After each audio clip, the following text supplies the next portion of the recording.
श्रीशैले सदया पात्रं दीभक्त्यादिगुणार्णवं यतीन्द्रप्रवणं वन्दे रङ्गजानपरं लक्ष्मीनाथसमारम्भां नादयामुनमध्यमामस्मदाचार्यपर्यन्तां वन्दे गुरुपरम्परां नित्यमच्युतपदाम्बुजयुग्मरुग्मभ्यामोहकृतस्तदितराणि तृणायमिने अस्मद्गुरोर्भगवतोऽस्य दयैकसिन्धो रामानुजस्य माता पिता युवदयस्तनया विभूतिः सर्वं यदेव नियमेन मदन्वयानाम् आद्यस्य लक्ष्मणदेवकुलाविरं श्रीमत्तदङ्गिरियुगलं प्रणमामि भूतं सरश्च कृताकृतनाद श्रीमते सद्गुरुशेखर योगिवाक् भक्ताङ्काल इतीन्द्रमिश्रां श्रीमत्पराङ्गसंयुक्तनित्यम् अखिलभुवन हेमभङ्गादिलीले विनदविदमुदप्रादरक्षैकदीक्षे इति शिरसि विदीप्ते कण्ठे श्रीनिवासे भवतु मम प्रेमुषी भक्तिरूप पाराचर्योपनिषद्दाप्तिमद्योद्धृतां संसाराग्निविदीपनं जगदप्राणात्मसञ्जीवनीं पूर्वाचार्यसुरक्षितां पद्मदिव्यागाधमूलस्थिताम् आनीताक्षरैः सुमनसः रोमा पिबन्ध्यहम् तस्मै रामानुजार्याय नमः परमयोगिने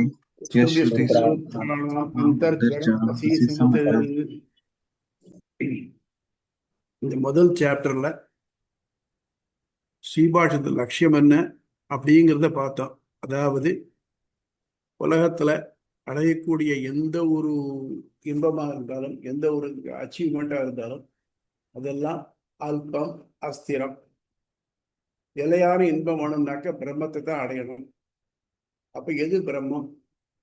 எது உலகத்தை ஆக்கி அழித்து அழித்து செய்கிறதோ அது பிரம்மம். அப்ப அது என்னங்கிறத பார்த்தோம். அப்ப பாக்குறச்சே பிரம்மம் இல்லை அப்படின்னு வாதிடுறவெல்லாம் என்ன பண்ணா ரெண்டு தான் உண்டு. அதாவது பிரதானம் அண்ட் புருஷன். பிரதானம்னாக்க உயிரல் பொருள், ஒரு புருஷன் சொன்னாக்க ஆத்மா. இது ரெண்டு தான் உண்டு, வேற எது கிடையாது அப்படின்னு சொல்ல சாங்கியர்கள். அவர்கள் அதுக்கு வெவ்வேறு ஒவ்வொரு இடத்துல எடுத்து காமிச்சு முதல்ல உயிர் இல்லாத பொருள் இருக்க முடியுமா, இல்லை உயிருள்ள பொருள் இருக்க முடியுமா, இப்படி ஒன்னொன்னே காமிச்சு ஒன்னொன்னு இருக்கிறதுக்கு வாய்ப்பு இல்லை அப்படிங்கிறத மறுத்து பிரம்மன் தான் உலகத்துக்கு காரணம் அப்படிங்கிறத முதல்ல ஆணித்தரமா நிறைநாட்டிட்டார். இப்ப அடுத்த அப்படி என்ன பண்றோம்னாக்க இதை மட்டும் ஆர்கியூ பண்ணா இல்லையா, இவாளுடைய கருத்துக்கள் எடுத்து ஆராய்ச்சி பார்த்து அவள் என்ன சொல்றா, உலகத்துக்கு காரணம் என்னன்னு சொல்றாங்க, அது சரியாகிறது வயிறு. நம்முடைய கருத்துக்கள் கரெக்ட் அப்படின்னு ப்ரூவ் பண்ணியாச்சு. அப்புறம் எதிரிகளோட கருத்துக்கள் என்னங்கிறத எடுத்து ஆராய்ச்சி பார்த்து அதுல என்னென்ன கோளாறு இருக்குன்னு சொல்றாங்க. ரிடக்ஷியோ அடாப்சாடம் மேத்ஸ்ல சொன்னீங்கன்னாக்க ரிடக்ஷியோ அடாப்சாடம் ஒரு ஒரு ஒரு ஸ்டேட்மெண்ட் சொன்னாக்க இந்த ஸ்டேட்மெண்ட் ஒத்துக்க கூடாதா இருந்ததுனாக்க சரியா அதை ஒத்துக்கணும்னு வச்சுக்குவோம். அப்புறம் அது எப்படி வரும், பீரோ பார்த்தியா இதுக்கு வருமா, இதுக்கு வராது இல்லையா, அப்பா சரியில்லை அப்படிங்கிற அது மாதிரி சரி. அது மட்டும் இல்லாம நமக்கு ஸ்டாண்டர்ட் என்னன்னாக்க வேதம் தான். வேதத்துல தான் அது உத்தரால பண்ணப்பட்டதில்லை. பல ரிஷிகள் 100 ரிஷிகளுக்கு மேல இருக்கும். அவள்லாரும் தான் யோஜனை பண்ணி அவாவா தனித்தனியா சொல்லிருக்கா. அந்த கருத்து எல்லாத்தையும் தொகுத்து அதிலேருந்து சாரா அந்த பிரம்மசூத்திரத்தை எடுத்து வியாசர் கொடுத்துருக்காருக்கு. அந்த கைடன்ஸ்ல நம்ம போயிட்டு இருக்கோம். பிரம்மம் தான் இருக்கு, இப்படி இருக்குன்னு. இதுக்கு மறுப்பு சொல்றவாழ்னாலும் இதுக்கு இல்லை அப்படின்னு சொல்றது அவங்களுக்கு சரக்கு இருக்கணும், அது இல்லை. இப்ப முதல்ல பிரம்மன் தான் உலகின் காரணம் சொல்லிட்டு உலகத்துக்கு காரணமாக வெவ்வேறு சொல்றாளே அதெல்லாம் இல்லைன்னு ப்ரூவ் பண்ணுறதுக்காக போகலாம். அது இந்த முதல் 2 அதிகாரம் இன்னைக்கு பார்க்க போகணும். இந்த 2 அதிகாரம் என்னன்னாக்க இந்த 2வது அத்தியாயத்துக்கு ஒரு இன்ட்ரோடக்ஷனா இருக்கு. எப்படி முதல் 4 சூத்திரம் இந்த ஹோல் ஸ்ரீபாஷ்யத்துக்கும் இன்ட்ரோடக்ஷனா இருந்ததோ அந்த மாதிரி இந்த 2வது சாப்டருக்கு முழுக்க இன்ட்ரோடக்ஷனா இருக்கக்கூடிய இந்த 2 தான். இதுல 2 இது உண்டு. ஸ்ருதின்னா என்ன தெரியுமா? சொல்லுங்க யாராவது.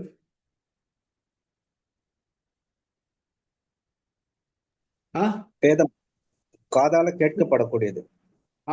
காதால கேட்டதுதான் எழுதா கிளவி. தமிழ்ல எழுதா கிளவி. இன்னொன்னு மறைன்னு பேரு. ஏன்னா இது யாரு காதுல கேட்டு மனசுல வாங்கிக்கோ அவளுக்கு மட்டும் இருந்ததை தவிர்த்து மறைச்சு வைக்கப்பட்டிருந்தால் மறைன்னு கிளவி. ஸ்ருதிங்கிறது என்னன்னாக்க இந்த மாதிரி ரிஷிகள் சொன்னது வருஷ பல பல பல பல நூற்றாண்டுகள் அல்ல பல ஆயிரம் ஆண்டுகளாக கேட்டு காது வழியா வந்தது. ஸ்ரூனாக்க கேள்னு அர்த்தம், காதால கேட்டு வந்தது. அப்புறம் என்ன பண்ணான்னாக்க இது மற்ற பேருக்கு உபயோகப்படணுமா இருக்கணுங்கிறதுக்காக இதை யாரு கேட்டு மனசுல அனலைஸ் பண்ணினாலோ அவ என்ன பண்ணான்னாக்க மக்களுக்கு பயன்படும் வழியாக ஒவ்வொரு ஆப்ஜெக்ட் தனித்தனியா எடுத்துக்கிட்டு அதுக்கு தனியான ஸ்மிருதிகள் பண்ணினான். ஸ்மிருதிகள்னு சொன்னாக்க நினைவுல இருந்து, ஸ்மரணம்னா நினைவு, ஸ்மரணம் நினைவுல இருந்து வந்தது. இப்போ நான் வந்து ஏதோ ஒரு நூல் பண்ணினேன்னாக்க நிச்சயமா அதுல என்னுடைய கருத்து நிச்சயம் சேர்ந்து இருக்கு, வயசு இல்லாமல் இருக்க முடியாது. அது மாதிரி இந்த ஸ்மிருதிங்கிறது என்னன்னாக்க சுச்சியிலிருந்து சில கருத்துக்களை எடுத்து அதை ஆராய்ஞ்சு அது தன்னுடைய சரக்கையை சேர்த்து அவ வந்து சொன்னது ஸ்மிருதிகள். அதனால இப்போ நம்ம இது பார்க்குறோம் இல்லையா, முதல் நூல் வழி நூல்னு பார்க்கணும். ராமாயணத்துக்கு முதல் நூல் வால்மீகி ராமாயணம், வழி நூல் கம்பராமாயணம். அப்போ பார்த்தீங்கன்னாக்க வால்மீகி ராமாயணத்தில் இல்லாத சில நிகழ்வுகள் இதில் உண்டு, அதில் இருக்கிற நிகழ்வு இதில் இல்லை, சில மாற்றங்கள் உண்டு. ஆனால் முழு கதை போக்கு அப்படியே மாறாமல் இருக்கு, அவருடைய உயிரோட்டம் மாறல. ஒருத்தர் எடுத்தோம்னாக்க இன்னைக்கு மாதிரி குழந்தை இருக்குன்னு வச்சுக்கோம், இந்த ஸ்ரீ ஜெயந்தி சரி நவராத்திரி போது குழந்தைகள் எல்லாம் அலங்காரம் பண்ணுவோம் இல்லையா, ஒரு நாளைக்கு கிருஷ்ணா அலங்காரம் பண்ணுவா, ஒரு நாளைக்கு ராதையா அலங்காரம் பண்ணுவா. அந்த மாதிரி அந்த உயிர் போக்கு மாறாம ஒவ்வொரு விதமா அலங்காரத்தோட வரக்கூடியது. அதே போல இந்த ஸ்மிருதிகள் என்னன்னாக்க அதனுடைய கருத்துக்களை எடுத்து அவ தன்னுடைய அந்த அவ என்னைக்கு இந்த ஸ்மிருதி வந்ததோ அந்த காலத்துல இருந்தக்கூடிய நடைமுறையை சேர்த்து பண்ணினது தான். இதுல ஒன்னொன்னுக்கு தனித்தனியா ஸ்மிருதிகள் இருக்கு. முக்கியமானது மனுஸ்மிருதி. மனுஸ்மிருதிங்கிறது என்னன்னாக்க மனுங்கிறவர் சூரியனுடைய பிள்ளையா இருந்த ஒரு அரசன். அவர் தான் என்ன, அரசன் எவ்வழி அவ்வழி குடிகள் அப்படிங்கிறோம் இல்லையா, அது மாதிரி அரசன் எப்படி இருக்கலாம். முதல்ல ஆகாரம் விவகாரம் மெயினா ஸ்மிருதிகள் நோக்கம். ஆகாரம்னா எதெல்லாம் சாப்பிடலாம், எதெல்லாம் அனுபவிக்கலாம், அனுபவிக்கிறது எல்லாமே ஆகாரம் சொல்லுவார். எதெல்லாத்தையும் சாப்பிடலாம், எதெல்லாத்தையும் அனுபவிக்கலாம், அது ஆகாரம். விவகாரம், அதுல ரெண்டு பேருக்கு பிரச்சனை வந்ததுன்னா அது எப்படி தீர்க்கிறது, இந்த ரெண்டையும் தான் முக்கியமாக நோக்கமாக கொண்டது. அதனால அரசியலை முழுக்க எடுத்துண்டு ராஜா எப்படி விசாரிக்கணும், தண்டனை தரணும், எப்படி வரி வாங்கணும், எப்படி செலவழிக்கணும், இதெல்லாம் சொல்றது. இதுல நிறைய இருக்கு. இதை நீதியும் சொல்வா, இல்லை ஸ்மிருதி, நம்ம தமிழ்ல சொல்றது நீதி, சுக்கர நீதி, இப்படி பிரகஸ்பதி நீதினு சொல்லுவாங்க. அதனால ஸ்மிருதி, இதுல ஸ்மிருதின்னு சொல்ற வழக்கம். மனுஸ்மிருதி, இந்த மனுஸ்மிருதிக்கு ரொம்ப ஃபேமஸா ஒன்று உண்டு. என்னன்னாக்க வேதத்திலேயே மனுஸ்மிருதியை பற்றி ரெஃபரன்ஸ் வருது. எது மனுஸ்மிருதின்னு சொல்றீங்களோ அது வந்து மருந்து அப்படின்னு அப்படி சொல்லப்பட்டது. இதே மாதிரி நிறைய ஸ்மிருதிகள் வந்திருக்கு. அதுல ஒரு ஸ்மிருதி கபில ஸ்மிருதின்னு. இப்போ இந்த கபில அப்படிங்கிற பேர் இருக்கு பாருங்க, இது கொஞ்சம் கான்ட்ரவர்ஷியல் திங். பெருமாளுடைய அவதாரத்துல ஒரு அவதாரம் கபில அவதாரம்னு சொல்றது ஸ்ரீபாகவத்துல வந்திருக்கு. இந்த கபிலர் தான் இந்த கபில ஸ்மிருதி எழுதின கபிலரா இல்லை வேற யாராவது? ஏன்னா அந்த கபிலர் இருக்காரு, ஸ்ரீபாகவத்தில் சொல்ற கபிலர் இருக்காரு, அவர் வந்து பிரம்மத்தை பத்தி சொல்லியிருக்காரு. ஆனா இந்த கபில ஸ்மிருதி, அதாவது சாங்கிய ஸ்மிருதி, கபிலர் பண்ண சாங்கிய ஸ்மிருதி இருக்கே, அதுல வந்து பிரம்மத்தை மறுக்கிறது. பிரம்மம் ஒண்ணு தேவையில்லை, ரெண்டு தான் வேணும், உயிர் ஒண்ணு ஒன்றும் உயிர் இல்லாத பண்ண வேணும், இந்த ரெண்டு சேர்ந்தா உலகம் ஆறுது அப்படிங்கிறது. இந்த கபில ஸ்மிருதி சாங்கிய மதத்தை தான் இவருக்குதான் கண்டிக்கிறார். ஸ்மிருதிகள்னு சொல்றச்சு இதே மாதிரி இன்னும் சில கொள்கைகள் இருக்கு. உலகத்துக்கு காரணம் இந்த பிரதான புருஷன் அப்படின்னு சொல்ற சாங்கியன் யோகன் இவாளுடைய கருத்துக்கள். அதுக்கடுத்தது நியாய வைசேஷிகர், இவா ரெண்டு பேரும் என்ன சொல்றாங்கனாக்க அணுக்கள் தான் காரணம். இவாளுடைய கொள்கையை ஃபாலோ பண்றவாள் தான் பௌத்தர் சமணர். உலகத்துக்கு காரணம் அணுக்கள். இப்படிலாம் இருக்குச்சு. இதெல்லாம் உலகத்துக்கு காரணம் தான் இருக்க முடியுமா, இருக்க முடியாதா, இல்லை தானாவே செய்யுமா, அதுகளெல்லாம் ஞானம் உண்டா, இதெல்லாம் இப்போ வேற வேகணும். ஆக்சுவலி இந்த பாதத்துக்கு என்பது 2ஆம் அத்தியாயத்துல முதல் பாதத்துக்கு பேரு ஸ்மிருதி பாதம் பேரு. ஸ்மிருதி பாதம் சொன்னாக்க ஸ்மிருதிகள்ல உலகின் காரணமாக சொல்லப்பட்டிருக்கிறது என்ன அப்படிங்கிறத எடுத்துட்டு அதை மறுக்கக்கூடிய பாதம் ஸ்மிருதி பாதம். அதுக்கு அடுத்தது தர்க்க பாதம், 2வது பாதம் தர்க்க பாதம். தர்க்க பாதம்னாக்க இவா சொல்றாள், இது எல்லாத்தையும் எடுத்துட்டு அது இஸ் இட் ப்ராக்டிகபிள்? ஒத்து வர முடியுமா? நான் ஏதோ ஒன்று சொல்றேன்னாக்க வாய் பிடிச்சதோ மாங்காய் பிடிச்சதோ சொல்ற மாதிரி இல்லாத போயிட்டு இருக்காக்க அது எந்த வகையால காட்டணும். அந்த மாதிரி காட்ட முடியலன்னாக்க அது நிற்காது. அது லாஜிக்கலாக ஒத்துக்கிறதா இருக்கணும். அதுக்கு மற்ற பெரியவாளோட சம்மதம் இருக்கணும். அப்படி இருந்தால் தான் முடியும். அது அது மட்டும் இல்லாம இன்னொன்று சில ஸ்மிருதிகள் இருக்கு.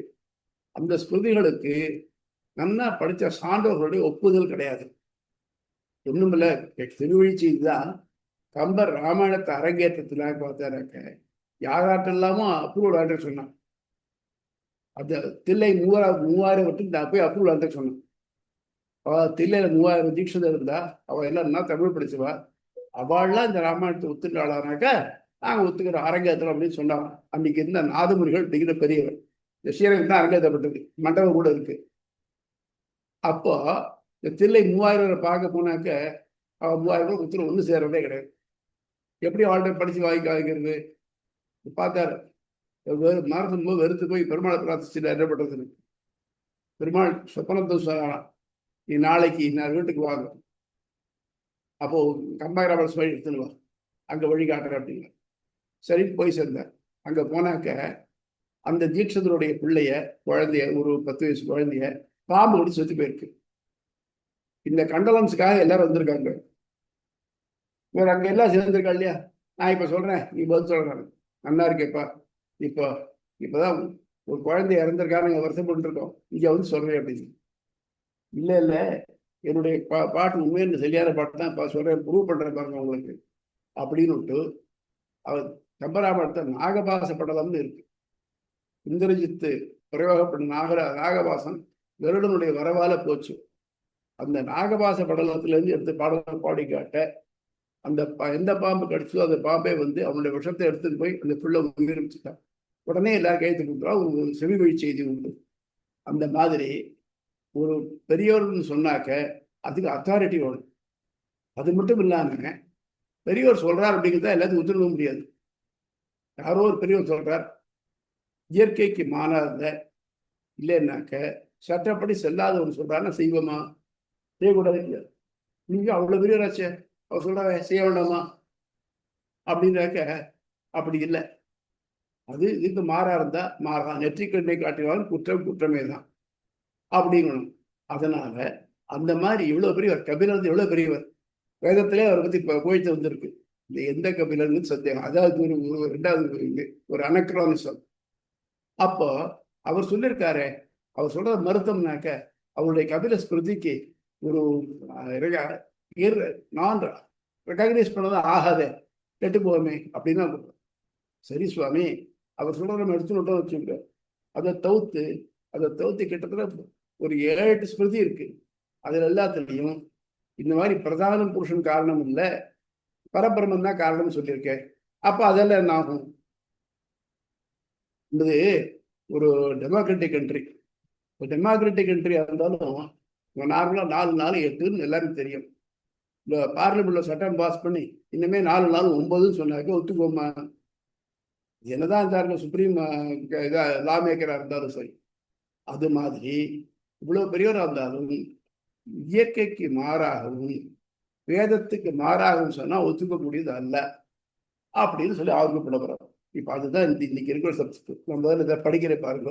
அப்புறம் முன்னுக்கு போறோம். முதல்ல ஸ்ருதி கேட்டே பரவுது, சாஸ்திரம். இன்னொன்னு அதுக்கு இது ஒரு பேர் சாஸ்திரம் பேர். சாஸ்திரம்னா சாசனாத்துல விதிக்கிறது. இதை பண்ணுன்னு விதிக்கிறது. நீங்க முன்னால 10 கமாண்ட்ஸ் ஒரு படம் வந்தது, பார்த்துட்டு நினைக்கிறேன் ஒரு சமயம், I think 60s நினைக்கிறேன். அதுல பாத்தீங்கன்னாக்க அவர் மோசஸுக்கு காடு வந்து அந்த இதுல மலையில எழுதி கொடுத்த அந்த 10 கமாண்ட்மெண்ட்ஸ், 10 கட்டளைகள், அது சாசனம். இப்படி பண்ணு, இப்படி பண்ணாதே அப்படின்ட்டு. அந்த மாதிரி சாசனம், அது சாஸ்திரம். வேதத்துக்கு பேர் சாஸ்திரம்னு பேர் இருக்கு. ஸ்மிருதிங்கிறது நினைவுலேருந்து வருது. அப்போ என்னன்னு சொல்றேன்னாக்க வேதத்தினுடைய இதெல்லாம் கொஞ்சம் மறைச்சார், அதான் மறைந்து பேர். அது விளக்கமா தெரியணும்னாக்க இந்த மாதிரி ஸ்மிருதிகள் இருக்கு இல்லையா, நிறைய பேர் வியாக்கியானம் எழுதியிருக்காங்க இல்லையா, அது எல்லாத்தையும் எடுத்து படிச்சா தெரியும். அதனால நமக்கு வைஷ்ணவ கிரந்தங்கள்ல முக்கியமான கிரந்தமான ஸ்ரீ வசனபூஷணம் ஆரம்பிக்கிறதையே சொல்றது வேதார்த்தம் அறுதியிடுவது ஸ்மிருதி இதிகாச புராணங்களாலே அப்படின்னு ஆரம்பிக்கிறது. அதனால என்ன பண்ணணும், நமக்கு கூட இதை வச்சு படிக்கணும். ஃபார் எக்ஸாம்பிள் மேத்ஸ்ல எத்தனையோ ப்ரப்போசிஷன் இருக்கு, சொல்றா ஒரு ஸ்டேட்மெண்ட் இருக்கு வச்சு, அந்த ஸ்டேட்மெண்ட்டை நமக்கு யாராவது சொல்லி கொடுத்து இது இப்படின்னு சொன்னாதான் நமக்கு தெரியும் நமக்கு. அது போகட்டும், அதே இல்லை. அழகான கம்பராமாயண பாடல்களாக இருக்கட்டும், இல்லை சிவி சிந்தாமணி பாடல்களாக இருக்கட்டும், ஏன் திருக்குறளே கூட இருக்கட்டும், அதுக்கு பரிமேலழகர் உரை இருந்தால் தான் நமக்கு கிளியரா தெரியாது நமக்கு. அந்த மாதிரி ஒரு நூல் இருந்ததுனாக்க அந்த நூல் எழுதினவருடைய மனசு அறிஞ்சு வியாக்கியானம் செய்யக்கூடிய யாராவது இருந்து அவா சொன்னா தானே தெரியும் நமக்கு. அந்த மாதிரி வேதத்தினுடைய ரியல் ஸ்பிரிட் புரிஞ்சுக்கிறதுக்காக இருக்கக்கூடிய ஸ்மிருதிகள். அப்ப ஸ்மிருதிகளுக்கு அந்த இம்பார்ட்டன்ஸ் இருக்கு. அப்ப கபில ஸ்மிருதியை ஒத்துக்க வேண்டியதுதானே அப்படின்னாக்க இல்லை. கபில ஸ்மிருதியில என்ன சொல்லிருக்காரோ அதுல எது நல்லது இருக்கோ அதை எடுத்துக்கணும். இது ஒரு முக்கியமான பாயிண்ட். விசிஷ்டாத்வைத சித்தாந்தத்துல இப்ப நம்ம எத்தனையோ மதத்தை மறுக்க போறோம். அந்த மதத்தில் எல்லாத்துக்கும் நல்லதா என்ன இருக்கோ அது எல்லாத்தையும் பூரா எடுத்துட்டு இருக்கேன், ஒண்ணு பாக்கி இல்லை. எது ஒத்து வராதோ அதை தூக்கி போட்டுருக்கான். நம்மளே ஏதோ ஒரு பெரிய இது வாங்க, காய் வாங்க, கத்திரிக்காய் வாங்கணும்னு வச்சுக்கோம். அதுல ஒரு பக்கம் வந்து சொத்தையா இருந்ததுனாக்க அந்த சொத்தையை ஒத்து போட்டு கழிச்சு போட்டு நம்ம மீதி உபயோகப்படுத்த இல்லையா, அந்த மாதிரி ஆகுது. அப்போ இதுக்கு என்ன ஒண்ணுனாக்க இதுக்கு சேதாசுர உபனிஷத்துன்னு ஒன்று இருக்கு. அதுல கபிலரை பத்தி பிரமாதமா சொல்றது, யோ யோனிம் அதிஷ்டே ஏக விஸ்வானி ரூபாணி யோனிஷ்ட சர்வ குஷிம் பிரசூதம் கபிலம் எஸ்தமக்ரே ஞானே விவர்த்தி யாயமானம் ச பசியேத். அவருக்கு இதுலயே உபனிஷத்துலயே கபிலருடைய பேர் வர மாதிரி வந்திருக்கு. வேடிக்கைனாக்க இதுல சொல்ற கபிலரும் இப்ப நம்ம சாங்கிய மத தலைவரோட கபிலரும் ரெண்டும் ஒன்னா. சாங்கிய மதத்துக்காரன் ஆர்கியூ பண்றான், பாத்தியா வேதத்திலே கபிலர் சொல்றதுக்கு பத்தியா, அதனால இந்த கபிலர் தான் இது சொன்னார், அவர் சொன்ன ஏத்துக்கணும் அப்படின்னு சொல்ல போறார். எந்த ஒருவர் காரணங்களுக்கெல்லாம் காரணமானவரோ, எவர் எல்லா பெயர் உருக்களுக்கும் காரணமானவரோ, எவர் படைப்புக்கு முன் பிறந்த கபிலருக்கு ஞானத்தை அளித்தவரோ அவர் கபிலரை பிறக்கையில் தன் கண்களால் நோக்கினார். அதாவது இந்த கபிலர் சொல்றவர், உபனிஷத்தில் கபிலர் சொல்றவரை அவர் பிறக்கச்சே பெருமாளுடைய திவ்ய திருஷ்டி அவர் மேல வந்திருக்கு, அதனால அவருக்கு இந்த ஞானம் இருக்குது, தத்துவ ஞானம் இருக்குது. ஆக்சுவலா இந்த கபிலராகட்டும் இல்லை அந்த கபிலராகட்டும் அவர் சொல்றதுனாக்க சங்கியா அப்படின்னா எண்ணிக்கை. இந்த எண்ணிக்கையா சொல்லக்கூடிய 25 தத்துவத்தை இவ தான் கொடுத்தார். அப்கோர்ஸ் அதை மட்டும் தான் சொல்றாளா இல்லை, இந்த கபிலர்னாக்க யாரு காரணமும் இதுக்கு எல்லாத்துக்கும் அவரை எவர் நோக்கினாரோ அப்படின்னு சொல்றச்சு, இந்த கபிலரை விட வேறுபட்ட ஒருத்தர் அவருக்கு அருள் புரிஞ்சிருக்கான்னு தெரியுது.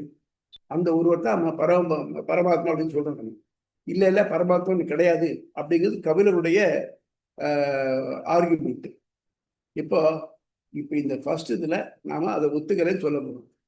இதுக்கு அடுத்த ரெண்டு சாப்டர், 2-3 இது தாண்டி 2 அதிகாரங்கள் தாண்டி அவர் டீட்டெயில்டா எடுத்து சாங்கிய மதம்னா என்னன்னு சொல்லி அதுல இருந்து எப்படி ஒத்து வராதுன்னு சொல்ல போறோம். அதனால பார்த்துக்கோங்க.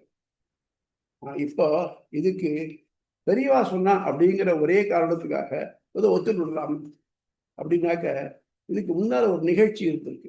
என்ன நிகழ்ச்சின்னு இருக்க, ராமன் சித்திரவை சொல்லால் குடிக்கிறந்தான் இருக்கா இல்லையா, ராமன் அவன் சித்திரகூடத்துல போய் இருந்தான். முதல்ல ஊரை விட்டு போன உடனே சித்திரகூடத்துக்கு போய் இங்க பரதன் இங்க வந்த உடனே முடிசூட்டிக்கோ அப்படின்னு எல்லாரும் வற்புறுத்தினான். ஆனா பரதன் மறுத்துட்டான். மறுத்தது மட்டும் இல்லாம மன்னனே கொணர்வான் என்று நல்ல கம்பர் வந்து அழகான இது பண்றார். அதுக்கு முன்னால அண்ணன் ராமன் எல்லாம் பேர் சொல்றது. ஆனா எப்ப தன்னை முடிசூட்டிக்கோன்னு சொன்னாலும் அப்ப இருந்து நான் மன்னனே கொணர்வான்னு அப்புறம் மன்னன்னு சொல்லிட்டு இருக்கான். அதாவது அவன் அப்பயே டிசைட் பண்ணா ராமனை மன்னனாக ஆக்கிறது. அதனால தசரதனுடைய காரியங்கள்லாம் முடிஞ்சதுக்கு அப்புறம் அவனை முடிசூட்டுக்கோன்னு சொல்லி சொல்றச்சே அதை தாண்டிட்டு நான் போக மாட்டேன். அதாவது ராமனுக்கு இந்த ராஜ்யமானது உடன்பட்ட ஒரு சொத்து, அதே மாதிரி நானும் ராமனுக்கு ஒரு சொத்து. அப்படி இருக்குச்சே எங்கேயாவது சொத்து இன்னொரு சொத்தை ஆள முடியுமா? அப்படியா அந்த நாடுதான் நாடட்டுமே அப்படின்னுட்டு போனவன். அதனால அவன் என்ன பண்ணா, நான் அவனை கூட்டிட்டு வந்துடுறேன். அதனால பட்டாபிஷேகத்துக்கு வேண்டிய ஏற்பாடு எல்லாத்தையும் செலுத்தி தான் புறப்பட்டான். புறப்பட்டு சித்திரகூடத்துக்கு வந்து சேர்ந்தான். அப்பதான் வந்து சேர்ந்த உடனே அப்போ அப்ப என்ன பண்ணான்னாக்க, அவனுக்கு ராமனுக்கு தசரத் இறந்ததெல்லாம் தெரியாது. அதுக்குள்ள லக்ஷ்மணன் அதான் பார்த்து பரதன் படையெடுத்து வரான் அவனை கொல்றதுக்கு அப்படின்னு அவங்க எல்லாத்தையும் அம்பு எல்லாத்தையும் ரெடியா இருந்தான். தான் ராமன் சொன்னார், கவலைப்படாத, பரதன் அப்படிப்பட்டவன் இல்லை, அவன் வரமாட்டான். இது ஒன்று சொல்லு, உனக்கு ராஜ்யத்தில் இஷ்டம் இருந்தா சொல்லு, பரதன் சொல்லி வாங்கி கொடுத்துறேன் அப்படிங்க. பரதன் லக்ஷ்மணன் அடங்கி போயிட்டான். வந்த உடனே தசரனுடைய இறந்த செய்தியை கேட்டு ராமன் அவருக்கு தர்ப்பணாதிகள்லாம் பண்ணினான். பண்ணினதுக்கு அப்புறம் அவங்க வசிஷ்டர், அப்பா நீ வந்து ராஜ்யத்தை ஏற்றுக்கணும் பரதன் சொன்னா, வசிஷ்டர் சொன்னார். அந்த குரூப்லயே ஜாபாலின்னு திறந்தார். முன்னால பார்க்க பாருங்க, சத்தியகாம ஜாபாலின்னு ஒருத்தர். அவர் அவர் என்ன பண்ணினான்னு நினைக்க, எப்படியாவது ராமன் வரணும், வழியெல்லாம் பிடிக்கணும். வழியெல்லாம் வழினாக்க ஒருத்தன் வந்து நிறைய இடத்துல திருடி ஒரு ஏழைகளுக்கு கொடுக்குறான் அப்படின்னு சொன்னாக்க அது நல்ல வழி ஆகாது. காந்தி சொன்ன மாதிரி lofty things are to be achieved by lofty means only அப்படின்னு நல்ல வழியில் தான் சம்பாதிச்சுக்கணுமே தவிர்த்து கடத்தேங்காய் எடுத்து வழிப்பிள்ளையாருக்கு உடைக்கப்படாது. அது அவர் சொன்னார்னாக்க, நான் வந்து யாரு அப்பாவது பிள்ளையாவது பாவமாவது புண்ணியமாவது ஒன்றும் இல்லை, உற்றாரெல்லாம் உறவினர் அல்ல. ஏன்னா உறவெல்லாம் இப்ப கண்ணுக்கு எது தெரியுதோ அதை மட்டும் நம்பு. நான் சாயந்தரம் கண்ணுக்கு தெரியாது ஏன் நம்புறேன், நீ பார்த்துருக்கியா பாவம் புண்ணியம்னுட்டு, அது கருப்பா சேப்பா அப்படின்னு. சிராதங்கள் வீண், நீ இப்ப சிராதம் பண்ணி உங்க அப்பாவுக்கு சேர்ந்தது தெரியுமா உனக்கு அப்படிங்கிற. அதனால மற்றதெல்லாம் தள்ளிவிடும். இது கேட்டோன்னே நார்மலா அவருக்கு கோபமே வராது, அவருக்கே கோபம் வந்துருக்கு. அவர் சொல்றார், நிந்தாம்பியகம் கர்ம பிதுகிருதம் தத்யஸ்த் வாம கிருண்ணாதி விஷமஸ்த புத்திதம் புத்ததையா அனைவம் விதையா சரந்து சுனாஸ்திகம் தர்ம பதாத பேதம். இப்படி அறவழி நீங்கி அபாயத்தை விளைவிக்கும் நாத்திக கொள்கைகளை கொண்ட உண்மை தந்தை ஏற்றுக்கொண்டிருந்ததே தவறு என்று நான் நினைக்கிறேன். எங்க அப்பா பண்ண பெரிய தப்பு, உமக்கு ஒரு மினிஸ்ட்ரியில் ஒன்று இடம் கொடுத்தது. இந்த மாதிரி நாஸ்திக பேசுறான்னு சொல்லுவாளோ, சாஸ்திரம் வந்து மறுக்க முடியாத சட்டம். அப்படி இருக்கச்சே அதெல்லாம் பரவாயில்லவா அப்படின்னு சொன்னா தப்பு.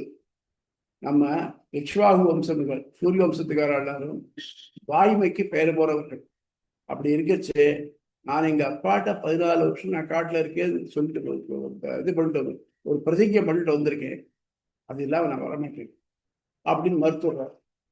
அப்ப கடைசியில பார்க்க ஜவாலிக்கு ஏண்டா சொன்ன நான் எடுத்து என்ன சொன்னாக்க, நான் நாத்திகர் அல்ல, உன்னை அழைத்து போவதற்காக அவர் சொல்லு, நீ எப்படியாவது எந்த வழியில வந்தா போருமே எனக்கு.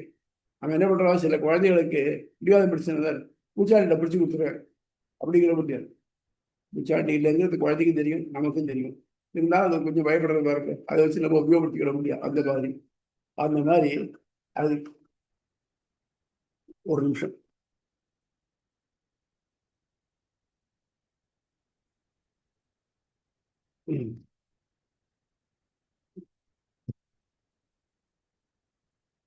எப்பை கிஞ்சம் மனுரவதது தத் தேசம்.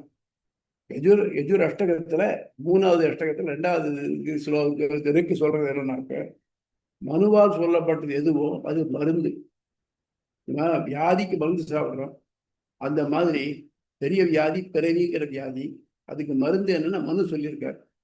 மனு என்ன சொல்றார் அப்படின்னாக்க, விஷ்ணு முதல்ல ஒண்ணுமே இல்லாம இருந்தது, அந்த இருள்ல விஷ்ணுவிட்டிருந்து இதெல்லாம் வந்தது. இங்குள்ளவை யாவும் விஷ்ணுவிடமிருந்தே தோன்றின. அது மட்டும் இல்லாம சுபாலோபனிஷத்தை சொல்றது, நாராயணாத் பிரம்மா ஜாயத்தே, நாராயணாத் ருத்ரோ ஜாயத்தே, நாராயணாத் சக்ரோ ஜாயத்தேன்னு நாராயணன் எல்லாம் வந்ததுன்னு சொல்லுது. இப்ப ஆக மொத்தம் நாராயணன் தான் காரணம்னு ஆகுது. நாராயணன் காரணம்னு சொன்னாக்க இப்பதான் எப்படினாலும் இது பண்ண போற என்னடாக்க, ஏன்பா நேற்றுக்கு பார்த்த முடியாது. அதே மாதிரி நாராயணன் காரணம் ஒத்துக்கிட்டோம்.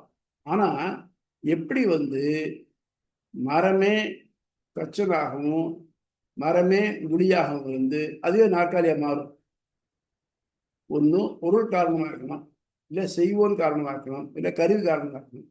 ஒன்று இருக்க முடியுமானா இருக்க முடியும். எதனால? நமக்கெல்லாம் முடியாது, அவனுக்கு மட்டும் முடியும். எப்படின்னா நமக்கு இல்லாத சில சக்திகள் அவனுக்கு உண்டு. அவன் சர்வஜத்துவம் சர்வசக்தித்துவம் அவனுக்கு உண்டு.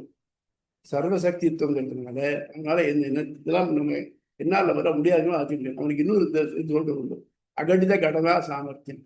கடிதம்னா சேர்றது, ரெண்டு சேர்த்து வைக்கக்கூடியது. அகடிதம் சேரவே சேராது, அதை சேர்த்து வைக்கக்கூடிய சாமர்த்தியம் அவனுக்கு உண்டு. அகடித கடனா சாமர்த்தியம் ரெண்டு சேர்த்து வைக்கணும். உதாரணமாக எங்கேயாவது ஒரு மனுஷ உடம்பும் மிருக தலையும் சேருமா? நேரத்துலாம் வர முடியும், அவனால தான் முடியும், வரல முடியும். அதனால பரமாத்மாவுக்கு வேற எந்த இதனுடைய தேவையெல்லாம் கிடையாது. அவன் தன்னுடைய உடம்ப தன்னுடைய திருமேனியாக இந்த உயிரல் பண்டங்கள் எல்லாம் வச்சுட்டு இருக்கான். அவன் சூஷ்ம நிலை எல்லாம் சேர்ந்துட்டு கண்ணுக்கு தெரியாம ஒரு ஆலமரத்தினுடைய விதை போல சின்னதா இருக்கான். அப்புறம் எப்போ படைக்கணும்னு நினைக்கிறானோ அப்போ நான் பலவாக ஆவே சங்கல்பம் பண்றான். ஸ்தூல நிலைக்கு வரான். எப்படி விதை முளை விடுறதோ அந்த மாதிரி முளை விட்டு வரணும். அப்புறம் என்ன ஆச்சு? அதுலேருந்து பலவாக பறந்து கிளை, இலை, பூ, காய், பழம் அப்படின்னு வரும். அது மாதிரி அவனால மட்டும்தான் முடியும். இந்த விதைக்குள்ள பார்த்தா அதெல்லாம் தெரியாது. அதே மாதிரி சதேவ சோம்யா இதமுகிற ஆசிரியர் ஏகமேவ அத்வித்தியம் சொல்ற வார்த்தையிலே இது அர்த்தம் இருக்கு. ஃபார் எக்ஸாம்பிள், சதேவ சோம்யா சத் ஒன்றே சதேவ, இது பிரிநிலையகாரம். சதேவ சத் ஒன்றே அப்படிங்கிறது அப்போ சொல்றச்சு வேற ஒன்றும் இல்லை, கிளியரா தெரிகிறது. அப்போ இவன் செய்வோம் காரணமா இருந்தான்னாக்க செய்யறதுக்கு பொருள் வேற இருக்குன்னு அர்த்தம். அப்போ ஏகமேவ சொல்ற வராது, ஒழுங்கா வராது. ஸோ முதல்ல சதேவ சோமியாங்கிறச்சு அவனே பொருட்காரணமாகதான் தெரியுது. ஏகமேவா அப்படிங்கிறதுனால செய்வோன் காரணம் கிடையாது, அவன் தான் செய்யறவன் அர்த்தம். அத்விதீயம் சொல்றதுனால அவருக்கு கருவிகள் தேவையில்லைன்னு கிடைக்கிறது. இந்த இடத்துல வேதத்துல வேஸ்டா ஒரு வார்த்தையும் கிடையாது. இந்த 3 வார்த்தையும் ஒண்ணுங்கிறத காமிக்கிட்டு கொடுத்ததுனால இந்த 3 காரணமும் அவன் தான் அப்படிங்கிறது நல்லா தெரியறது அப்படின்னு ஆர்கியூ பண்ணி அவன் நிலைநிறுத்துறான். அதனால இப்போ 3 காரணமும் நாராயணன் தானே ஒழிய நீ சொல்ற மாதிரி ஒருத்தர் சொல்றார் இது மட்டும் பொருட்காரணம் மட்டும்